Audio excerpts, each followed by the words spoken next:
Hello, everybody. This is KirbyDK10 coming at you with another episode of the Overkill Podcast. We're on episode 97, and I'm here with my co-host Iron Meta Frankie.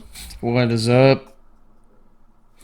And I guess we'll just hop right into it. This is a Call of Duty podcast, so we obviously got to talk about the newest game, Bo7. They did come out with Nuketown like right before Thanksgiving. I think it was around like a week or two before. And they're releasing the Season 1 roadmap, which I believe comes out December 8th, if I'm not mistaken. And in this is going to be the biggest content update we have had for Call of Duty. We have Utopia coming at launch, Fate, which is two both like original maps, and then we have we also have Odyssey as well, and then we have Standoff. The remake of the remake map. They never are gonna let that one go. Every Black Ops 2 map, they always got a remaster. And then mid-season, we're getting basically a sky, like a holiday-themed hijack map, and Yucko, I think is how you say it, which is like a Japanese, like a map set in Tokyo, I believe, and Meltdown from Black Ops 2 is coming, and Fringe from Black Ops 3 is coming, so, we just always got to remake these maps. And then we're also getting Prop Hunt, Sticks and Stones, Sharpshooter, One in the Chamber, Gun Game, and Takeover. So basically a ton of just party game modes and all that sort of stuff. Obviously limited time modes for Christmas as well. This is one of the biggest updates that we've ever had for Call of Duty. And it's on like one of the least popular games that I've seen, so I don't know if it's I don't know if it's really gonna matter. I see what you're saying, but it seems like a lot of this stuff is just stuff they weren't able to fit in before release. Like they're releasing all these extra game modes and everything, but I mean it just seems like this was stuff they already had ready to go, or they were working on and they were just trying to crap out the game so fast they just never had a chance to put it in. But maybe I'm wrong on that. Yeah, I don't know, but this kind of comes as no shock that they are releasing so many like the remaster maps, and I don't know how you feel about it, but I personally am absolutely fine with at this point if they came out with a Call of Duty game that was just all remasters, nothing original, and just everything like repurposed or whatever. I mean, at this point, I'd be okay if they just did that, or if they just did like literally a Call of Duty Online, and they just make you pay a $60 a year subscription or whatever it is, $80 or whatever. Like, yeah. I don't know. And I don't see how like any of this would like bring back the people who have like already not bought the game. Like, there are a ton of people that I talk to who haven't got the game because they're playing other games right now, and obviously like Call of Duty is just the same thing every year, and so why would I buy another one, kind of a deal. Yeah. So I don't know exactly how any of this is supposed to reel those people back in, but I don't think it does. As you know, I am one of those people that has not bought the game. One, I just don't have the storage space on the PC, but also I mean, I just don't. I'm kind of apathetic, which is probably even worse than me hating it. Because at least if I hate it, at least I'd feel some emotion. But like, I look at all this stuff for COD, and I'm just like, I don't know if I care. Like, I just don't. So like, it would never bring someone like me back. And I think most people that haven't bought it by now probably just don't care. I mean, it looks like they've released, this looks like a gun skin, but maybe it is the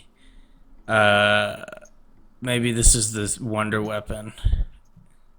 Oh yeah, that is It is the wonder weapon. LGM one. Yeah, it's the wonder weapon for the new map. There is a new zombies map as well. It looks cool. Astra Malorum. Looks pretty cool.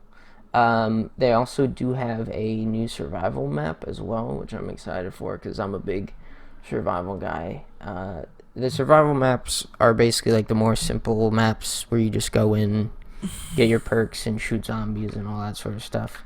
They're very like simple, whereas like the main ones are more complex. So I'm glad we're getting more content for that as well. So that's their solution to address, I guess, all the older zombies people that just want to play. Yeah.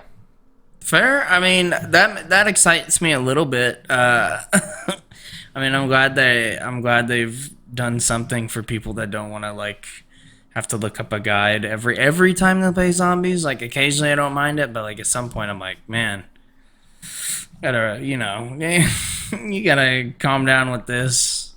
It looks cool. The map aesthetic looks really sick. Yeah. They also they're re-adding Mule Kick, which is okay. That's just another perk from Cold War they should have had in the game before, but whatever. Yeah, I mean, I guess it was even before that too. As well as they have like 3 returning field upgrades. It looks like, or 2 ammo mods and 2. Oh, I see that. 3 ammo mods and 1 field upgrade. Or 4 ammo mods. What? Okay, I don't know. It's all stuff that should have been in the game at launch, but okay. ammo mod. I mean, am I crazy for that tech? I really do feel like most of this should be in the thing. Yeah, like if this, they're bringing back 2. They're saying it's returning, but it's like, bro, you already had this in the game because this game is basically BO6 part 2. Yes, so they're returning 2 field upgrades, giving you 1 new one, and then they're doing 2 ammos. Okay. Yeah. Interesting. The Gobblegums are... It looks like they're adding 2 more. Is that what's going on here? New Gobblegums? Yeah. Except I think those are whimsical. From what I can tell, they were whimsical, so there's Epic and a Whimsy. Yeah. So one of them is just for memes, and the other one is elemental exposure. I guess your weapons will always inflict damage to the target's elemental weakness. That's cool. I mean, I like that one. I mean, yeah. I guess if there's a boss or whatever, I like that a lot. Yeah, that's cool. I mean, I'm sure I'll get it eventually, this game, or I don't know, maybe I'll just get Xbox, but yeah. Yeah, supposedly the rumor that is going around is that this is going to be, for Call of Duty, one of the games that's going to have the most amount of post-launch support, but I think they've said that like every year, and I don't think that's ever come true. But well, yeah, I guess, what do they even mean by that? Just more shit you can buy? Or do they mean like actual... No, I think they mean like actually like the amount of maps that are coming to the game.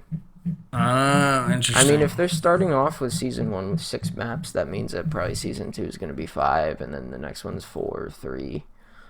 And they're going to ramp down, they ramp down the support for the games as the next one's coming out, so... Well, yeah. This always typically happens, so...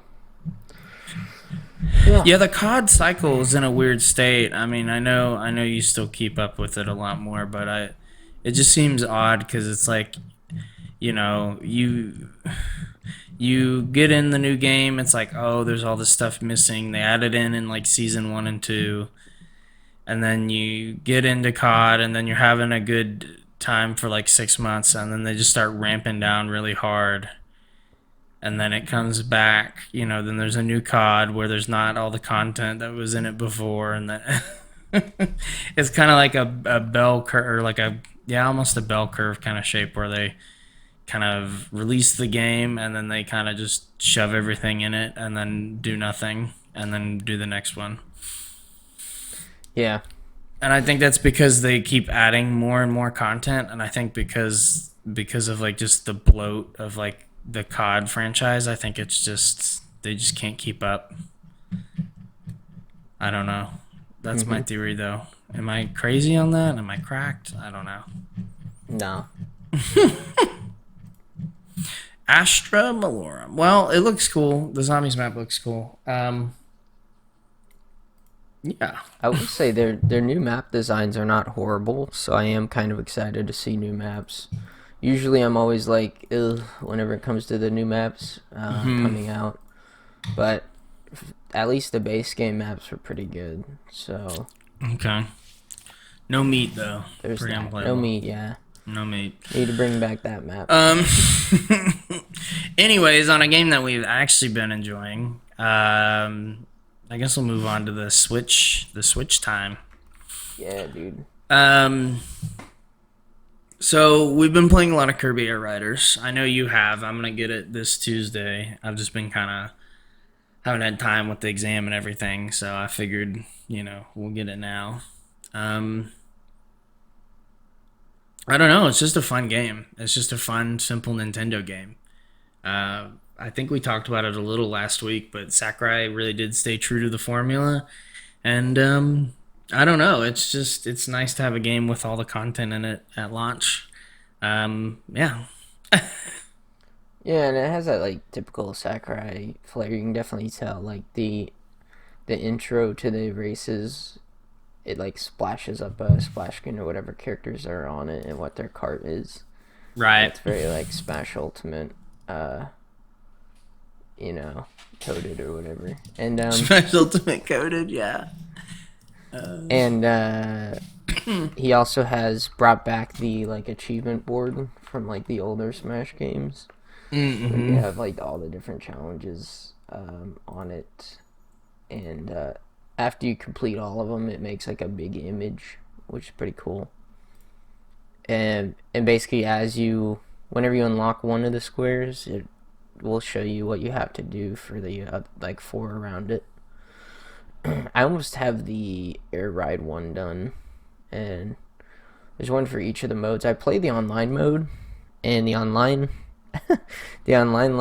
board is so easy to complete. I got like 20 challenges just for like one match. Dang. Okay. City trial online, which was crazy. So I think he wanted to make the online ones a little easier because, you're actually facing real people, so it's kind of harder to make those challenges, I guess, like hard. Right. Because it's like, oh, no, it's impossible, But yeah, I don't know. I've just been having a lot of fun. There's only like 21 characters. There's like 30 carts. It's a very simple game. Yeah, I don't know. We had we had one of our friends kind of break the game. I think the only problem I have is whenever you run into a wall in the original, you would actually like lose control of your car for a while, and your car would actually slow down. Whereas in this one, if you run into a wall, it'll guide you towards the correct way, and you won't get any sort of like speed deduction for hitting the wall, or at least it's very little. Right. So our one friend, he picked like the fastest cart, but it can't really turn, and he would just run into the wall and it would turn for him, and he won a couple races doing that. I was like, bro, this is dumb. But Yeah, it became really stupid at some point. It was the slick star. Yeah. Yeah, the slick star, and he'd just run it into the wall, and it would turn for him. That's kind of a big oversight for that car, because the whole point of that cart was like, basically playing like Operation, where you don't want to touch the walls and you just kind of keep gliding. But if the wall just auto orientates you forward, it does kind of break the game. But other than that, I mean, it is really fun to actually use a cart and try to race. But you could just do that, I guess. I think if the CPUs are harder, I don't think it works. No, because I think they'll rubber band and actually like give you a challenge. Yeah.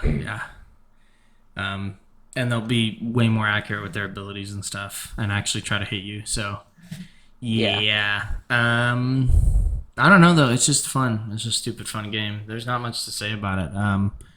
Yeah, I don't know. It's almost the perfect remake. Yeah, I'm definitely gonna try to 100% this game. This is like, I think this is one of those games where I do want to actually try for that. Okay. Which I don't know. Probably won't be like. It might not even be next year, but it'll be like kind of a longer project for me. Okay. There's fair. a lot of challenges to do in all the different modes. So. Right. Yeah, and I mean, I guess while we're here, since we lost our saves, I've been going back playing Smash Bros. And Animal Crossing. And I guess just something I don't know. I just find Smash Bros. Not as fun the second time around. I mean, right now I'm in the cycle of I basically created a custom game mode where it's like one stock, 7 minutes, and then it's always Battlefield, and I just picked Donkey Kong and just like immediately wombo combo into a stage spike. And what I do is I always unlock a character that way, because after I win, I beat the character, and then I quit out of the game, reload, pick the same rule set, Donkey Kong, and I can do all that like in a minute. And be back in the next game and just unlocking the new character. I know it's a little cheesy, but yeah, I mean, I'm just trying to get back on my characters and everything. But I just, I've also played a few matches, and it's fine, but I think the true joy of Smash Bros. Now comes from actually playing with friends and stuff. Like by myself, I'm not really getting any enjoyment out of it. Is that something you've kind of noticed or no? Yeah, I think that's one of the biggest thing with Smash Bros. Is I would say this has been a problem probably ever since Smash 4, maybe even a little bit in Brawl, where it's like it's not as fun by yourself because they have so many characters. They can't make like a single player that is like tailored specifically toward that character. Like Brawl had like the Subspace Emissary, which was a lot better than what they have nowadays, where you basically have classic mode in the World of Light. Right. Even though it's kind of trying to be the Subspace Emissary, is just basically a bunch of Smash battles versus CPUs with certain conditions. Yeah, I can make it fun, but like a lot of them, like if it's like the poison floor one, you have a spirit that'll make you immune to poison floors, and it's like, okay, well, now that challenge is gone. I mean, yeah, I've been going back and replaying. I actually did that this morning a little bit. I did like the first 4 battles all the way up to Mario. And unlocked Mario, and I was like, man, I don't know how I played through this World of Light the first time. I must have just had like pure motivation to experience the whole game. But yeah, it's, I think it was a little bit of that, and also I was listening to music in the background like the whole time. I had something else going on. So. Oh, did you redo it as well or no? No, I haven't. I don't have any intention of redoing it second time. I've just done it. I did it, the first time, I think, because the game was new and I was still excited about it, and it was a completely new, like, Smash game. I hadn't played Smash in a long time, so I think that was it, too. Was there's just a long time in between, so it was something new. Whereas, like, now I've played tons of Smash, and it's just not the same. Yeah. But we did a lot of fun. Whenever we brought it over to the friend's house, we did have a ton of fun with it. And I think that's a condition actually of Sakurai games, and well, a lot of Nintendo games in general. Excluding like things like Mario or more like single player things like Metroid or even the like Kirby games and stuff. I don't know why those are the only franchises I ever remember. Even like Donkey Kong. Stuff like that. Like all the single player based games are fine second playthrough, but I really do think like Sakurai games in particular, at least these like kind of character based ones, are really meant to be enjoyed with family and friends. Otherwise, they're good like once, and then you probably never do it again. Yeah. And I think I am having some fun with Animal Crossing. Today I finally started time skipping just to kind of move it along, because I was, progressing at such a pace where like I'm like, all right, it's time to get in all villagers, and we have all the amiibo card stuff now, so I'm just moving as fast as I can go, which might not be the best, most enjoyable like strat to a lot of people, but to me, I like it because I'm making good progress. But once again, it kind of feels like I'm retreading old ground, and that's kind of an issue I have with a lot of games in general. Um, I had that issue with books a little too, but like going back and redoing something is never as good. And I think you see that a lot in a game like Breath of the Wild. Now I don't. Have you replayed Breath of the Wild at all, or just the once? Yeah, I 100% it one time, and then I did do replay a little bit of the Switch 2 edition of it. And yeah, I don't know. It's not as special. It's not as I don't know. It's not as fun as that first time. You know the world. You know kind of what to expect. You know Hmm. where you're going. Even if you don't remember the whole thing, you kind of know like where you're generally at uh, in the game. And I guess with it being open world, technically you can go anywhere you want to go, but there are like areas that are harder in general. Like I think if you get off the Great Plateau, you head right for Urbosa, the desert area. Um, there's just that area is so much harder than the rest of the map, right? Or even if you went to like the cold area, you have to have like cold gear to be there, and so Hmm. it's like that area is incredibly hard too. So like yes, you can technically play all through all the areas in whatever order you want. I think there is kind of a typical route where you go for the water guy first, and then you kind of go to the sand, then you go to the winter area, and then the fire area is last.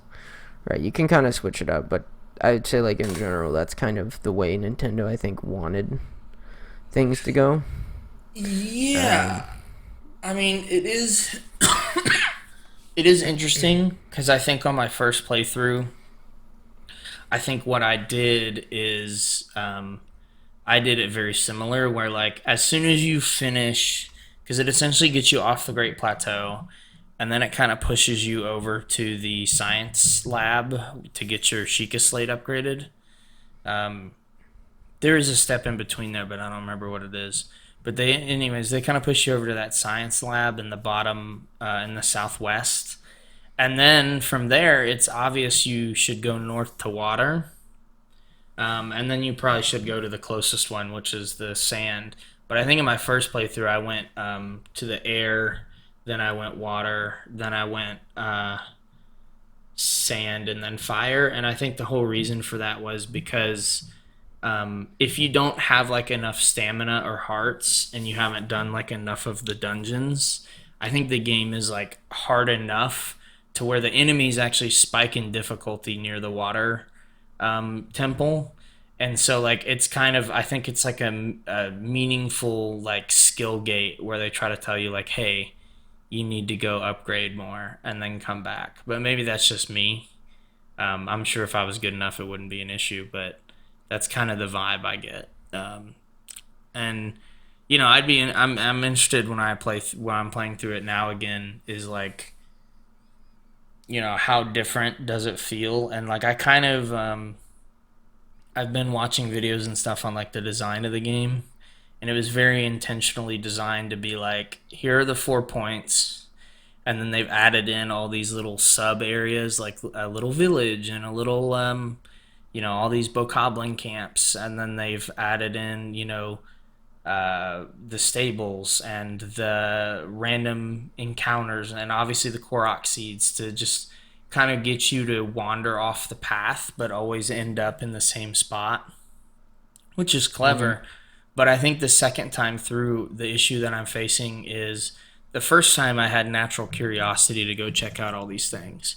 And what's happening is like it's my memory is kind of kicking in, and I'm getting to the point where I'm almost just beelining it straight for the divine beast, and that's what's led to this like skill check of I'm running into these enemies that are too difficult because I didn't go do enough of the shrines to upgrade. my stamina and health and stuff. So like a lot of these enemies are basically one-shotting me, and I just I'm getting the skill checked hard because of it. So I'm having to go back and redo shrines, which I might have had to do in the original, but the first time I played through, but I really don't think I did. Um, and I think that's just a result of like having played the game before, and that curiosity's kind of gone. Even though I've found some areas that I don't remember or I've never looked at in the first game. Yeah. Yeah, that's kind of what I've noticed. And then of course Tears, I'm interested. The reason I'm replaying through it is because I haven't played through Tears yet, and I've heard a lot of criticism for Tears. I've heard some positives, but I've heard a lot of criticism. So I am interested to, load up that game and actually play through it, because I think revisiting Hyrule will be interesting to say the least, and do it a third time. Even though they've added in the new areas, I hear the sky isn't really a thing, and the darkness area is just kind of, there. But yeah, it just looks all the same like aesthetic with the mushrooms and the dark rocks and everything. Yeah, it's kind of. I mean, you've played through it, right? Yeah, the darkness area, I was basically forced to play through that area a lot of the time, and I didn't enjoy it. And oh, really? I mean, the sky is there, kind of as.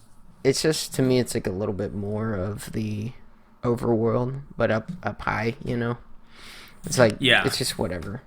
I don't know, revisiting Hyrule, it's more destroyed and whatnot. It is changed. I can't remember, I think they still are called shrines, if I remember. But like the shrine things are in different locations. There are some that do reference the original, and are kind of are in like the same spot. Maybe a little bit changed, but yeah. Yeah, that's kind of what I've noticed, is like they kind of put them in the same spot, and then if they're not, I guess you can go to the depths and kind of search them out. But I am maybe I shouldn't have looked at anything for that game, but it does seem like that's probably going to be my takeaway as well, is the depths are annoying, the sky is kind of bland, and then it's just more Breath of the Wild. As far as like the dungeons and stuff are concerned, or the divine beasts, I forget what they are in the new one. Yeah, I don't know either. It's very forgettable. Aren't they temples? They're actual temples this time, aren't they? Oh yeah, I think they are. Yeah. Okay. Well. Yeah. Yeah, that's kind of been my overview. Going back, replaying all these games. It's. I think Nintendo does make some of the best games still. It's just, I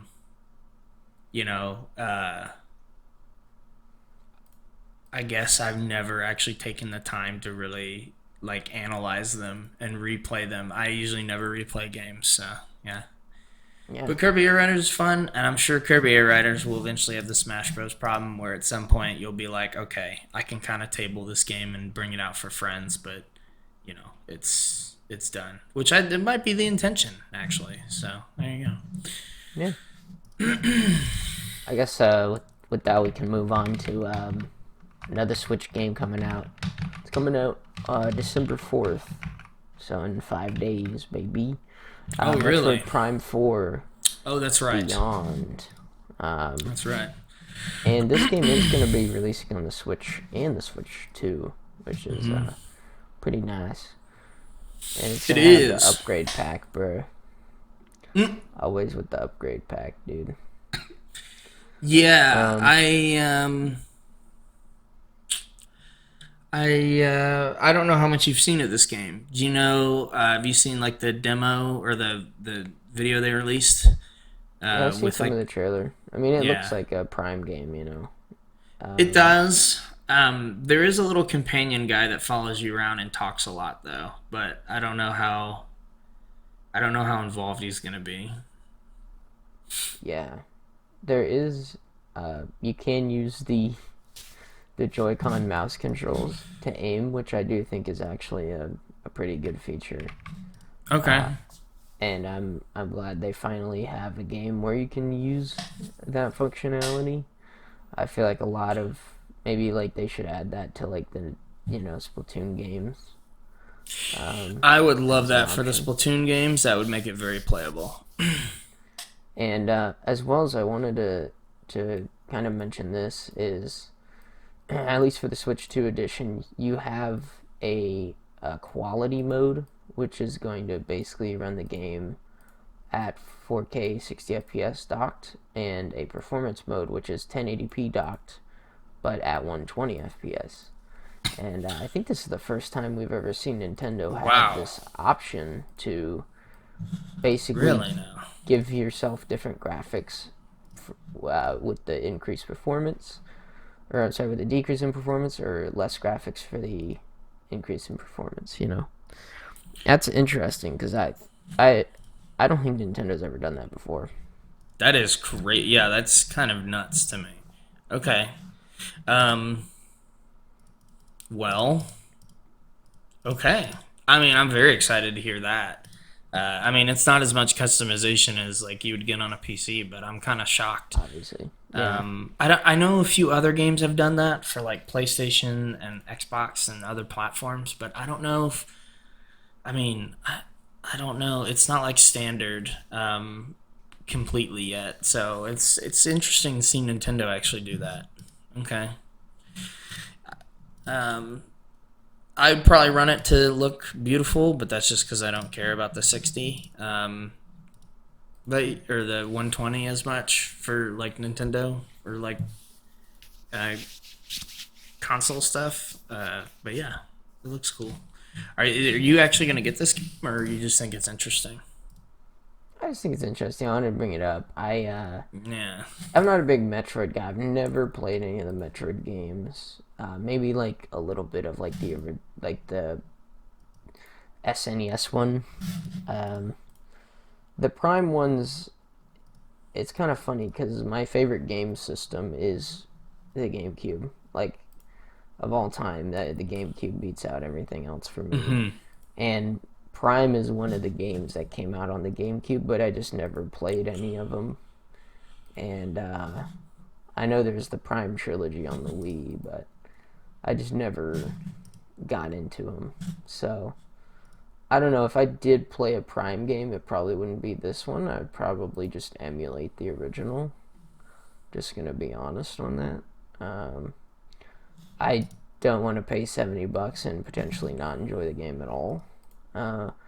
As well as this game does have some things that do concern me.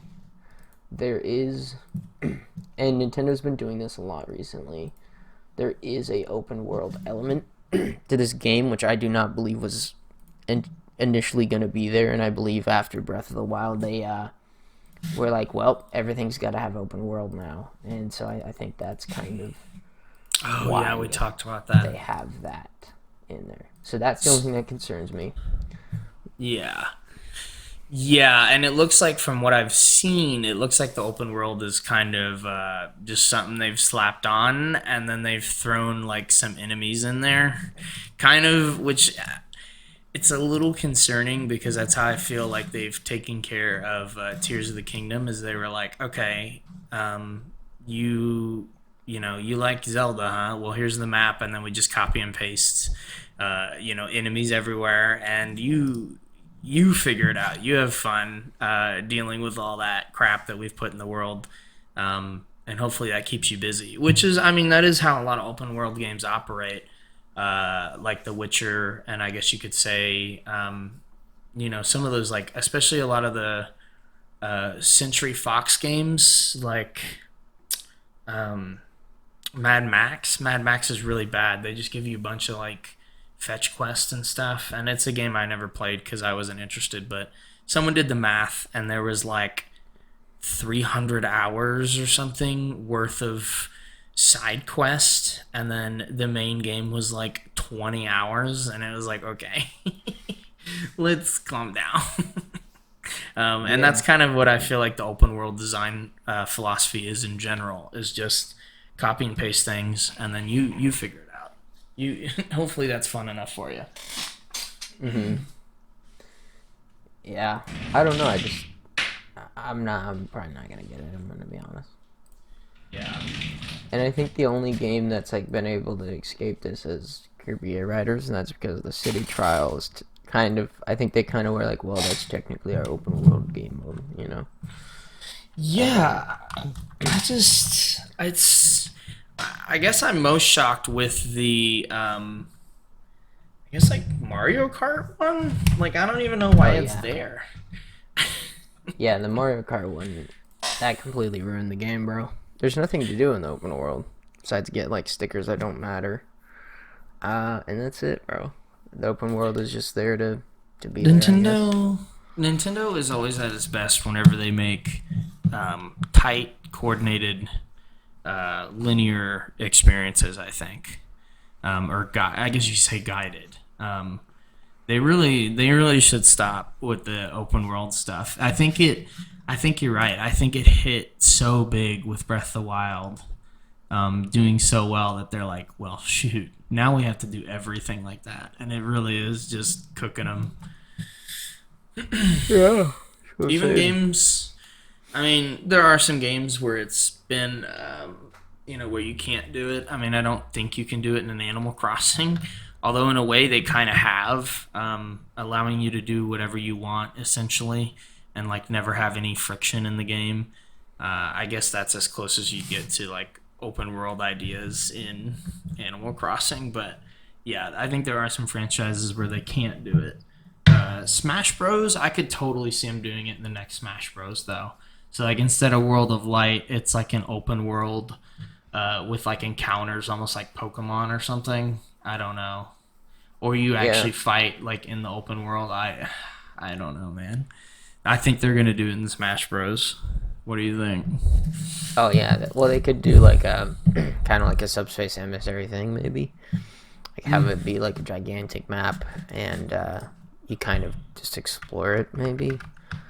But have it be like the same Smash Brothers gameplay. That's Or they just take Smash into 3D and make a 3D Smash game. Although I don't know how that works with all the directional inputs, but I don't know. Yeah, I don't either. I don't know how that works. Yeah.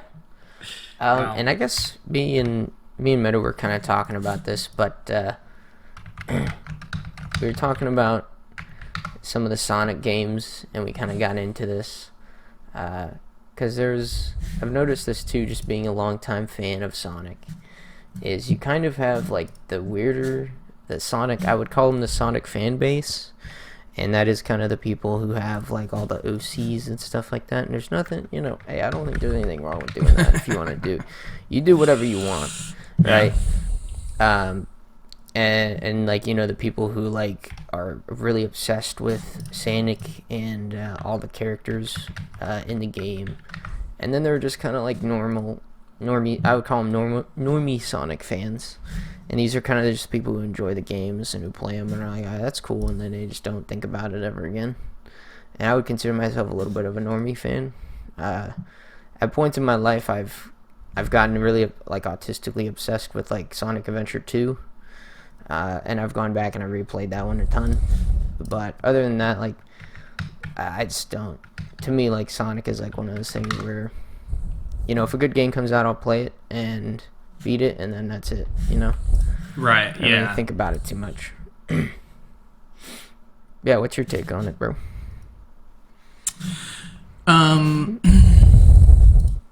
Yeah, I know we were talking about this a little bit,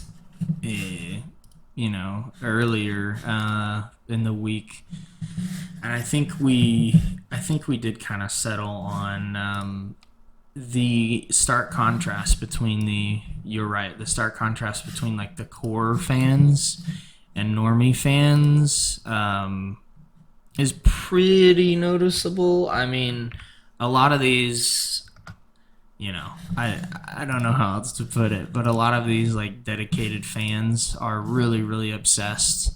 And I don't know, that might come from a little bit of tism. Who doesn't love a little tism? But they are rabid, and they say every game is the best Sonic game. This is the one. This is it. And then you get in there and you're like, man, it's okay.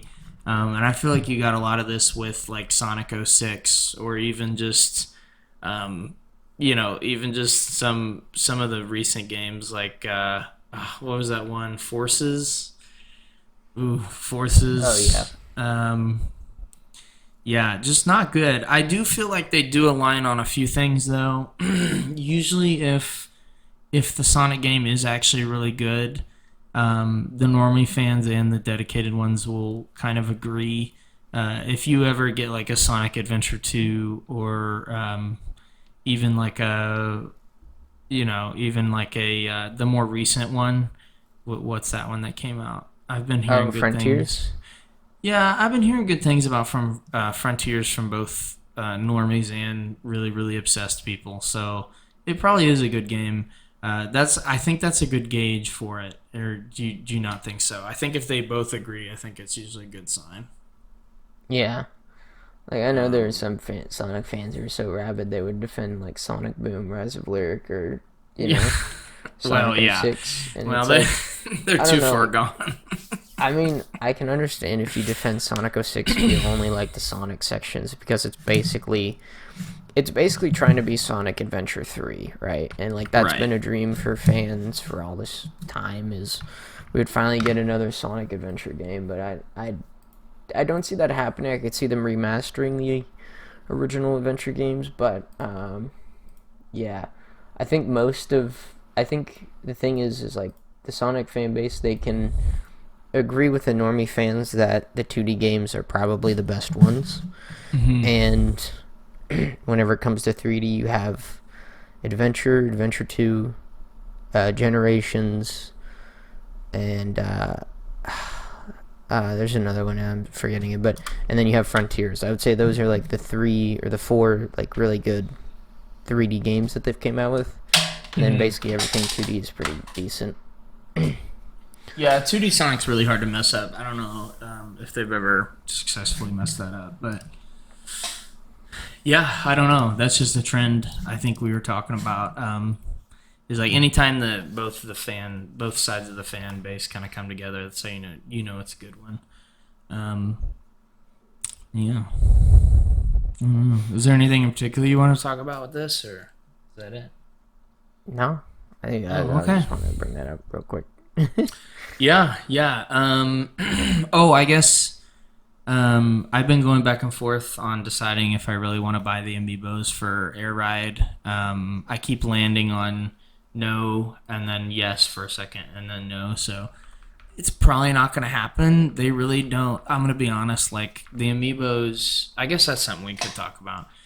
We have gotten back into the amiibos a little bit, and I really don't think there's any point. They're just good display items, and then actually like using them in games is really pointless. Yeah, Which I guess is what you want. I mean, you wouldn't really want them to have a huge impact, aside from like Breath of the Wild speedrunning and stuff, but we'll ignore all that, right? That's not what I'm talking about. Yeah, the only problem is they're not metal figures, so it's like if an animal gets a hold of them and starts chewing on them, it's over for the amiibo. So like, yeah, it would be a display item, but I just never found a way to display them in a way where they would stay safe. That's kind of my biggest problem with a lot of them. Is maybe I just need to buy like a display case or something. But yeah, I think the only way I'm finding it possible is to do it in the bookshelves, which I have doors on my bookshelves to keep the cats out. And that's only because it keeps the cats out. But I mean, as far as like displaying things too, I don't know, man. I mean, everyone has their own taste, but like I like to display. I'm like displaying some sake bottles and stuff, empty sake bottles in the bookshelf, just because I think it fits. It looks a little more mature than a bunch of figures, but you do you. I think the only way is display case or a bookshelf or something with doors on it. yeah, I'm looking at some right now. And the I guess I would say The Kirby amiibos, the thing that's rough is, I think if I was gonna get one, I think I would only get the Meta Knight one, just because that's the only one I care about. But they look really good. I mean, as far as like the size, they're huge. They're almost as big. They're bigger than my palm. They're really really big. It's hard to describe. I think the Angel Star one is about like 5 inches in diameter, and then the normal star is like 3.5 or something, but it's a lot thicker. So it is pretty interesting to see such a large amiibo. It's not something I'm used to. But yeah, they look cool. I just don't know what the hell I do with them. And it's kind of one of those purchases to me that like maybe you can tell me if I'm crazy on this, but like whenever they were like $13, it was much more of like oh yeah, I'll just grab one. Yeah, I think I was looking at it because I wanted to get a Luigi one because the cats. Well, I'm sorry, one of our older dogs got a hold of it, and the Luigi one for Smash is now $18, brother. And Yes, that's on the yeah. lower end. And it looks like you can just get a regular one for the Mario series for 28. So the Smash Holy Bros. One moly. is a little bit cheaper from what I understand. Yeah. And it's just like this amiibo. I remember getting it in like 2014 for $12. Yeah, So pretty much. Like, I think the amiibo set I'm most proud of is I have Fox, Falco, and Wolf from Smash. But then I just have like a random Meta Knight and a random King DDD because I was kind of collecting all my mains. And the Meta Knight has gotten his sword chewed by cats, and so I debate on replacing it, but you can't notice unless you get up close. But it's just kind of like, I don't know. It feels really off to have a few and then like, not have the complete set of them or like a kind of a general amount. But also they always go up in price and they always just don't do anything but look cool. yeah, Yeah. Yeah, pardon the clicking. Let me look. So I was looking at replacing the Meta Knight one I have with a new one is 15. Getting the actual Smash one because I had the one from just the Kirby series is 30, and then getting an old Donkey Kong one for Smash is also 30. Um, which is kind of a lot, like in a that's weird the way. biggest thing too. Is like the different sets between them. It's like Yeah, I guess because the Smash one's a little older, it's more pricey, which is I don't know. That to me is kind of annoying how they. I guess they were kind of limited time run things, but and especially if like you like if you want to get like a more obscure character from Smash, the amiibos are generally more expensive. yeah, pretty much. um, did they wait? Oh no, wait. Sorry for the typing, folks. I'm just looking at stuff. Sorry. Oh, okay, never mind. Never mind. I forgot that they had raised the price on Switch games, and I saw that the Legend of Zelda for the Switch One was $70, or the Tears of the Kingdom was $70, and I was like, what? Oh, that's right. um, yeah. Well, interesting. Yeah, apparently the Daisy amiibos are really expensive. Yeah, there are some more niche characters that always seem to go up. Which is funny because at GameStop, I remember there's a ton of Daisy amiibos at our GameStop. I'd never picked them up. Yeah. Dude, missed out. No. Yeah. Uh, No, the amiibos really are kind of a like pick up now or just don't, in my opinion. Never see him again. That's my thing. Is like I don't know how like all these like YouTubers have a ton of collectible amiibos. It's like they just know life the game, I guess.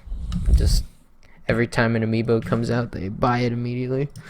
Pretty much, yeah. I mean, that's my thing. It's like, bro, if you're a normie person, like you're never gonna get the amiibo you want, really, or like all of them, right? In like a nice set, or like have like a full like set of Kirby amiibo, or like a full set of Star Fox amiibo, unless you like really pay attention to that. You know what I mean? What I'm almost certain I've missed.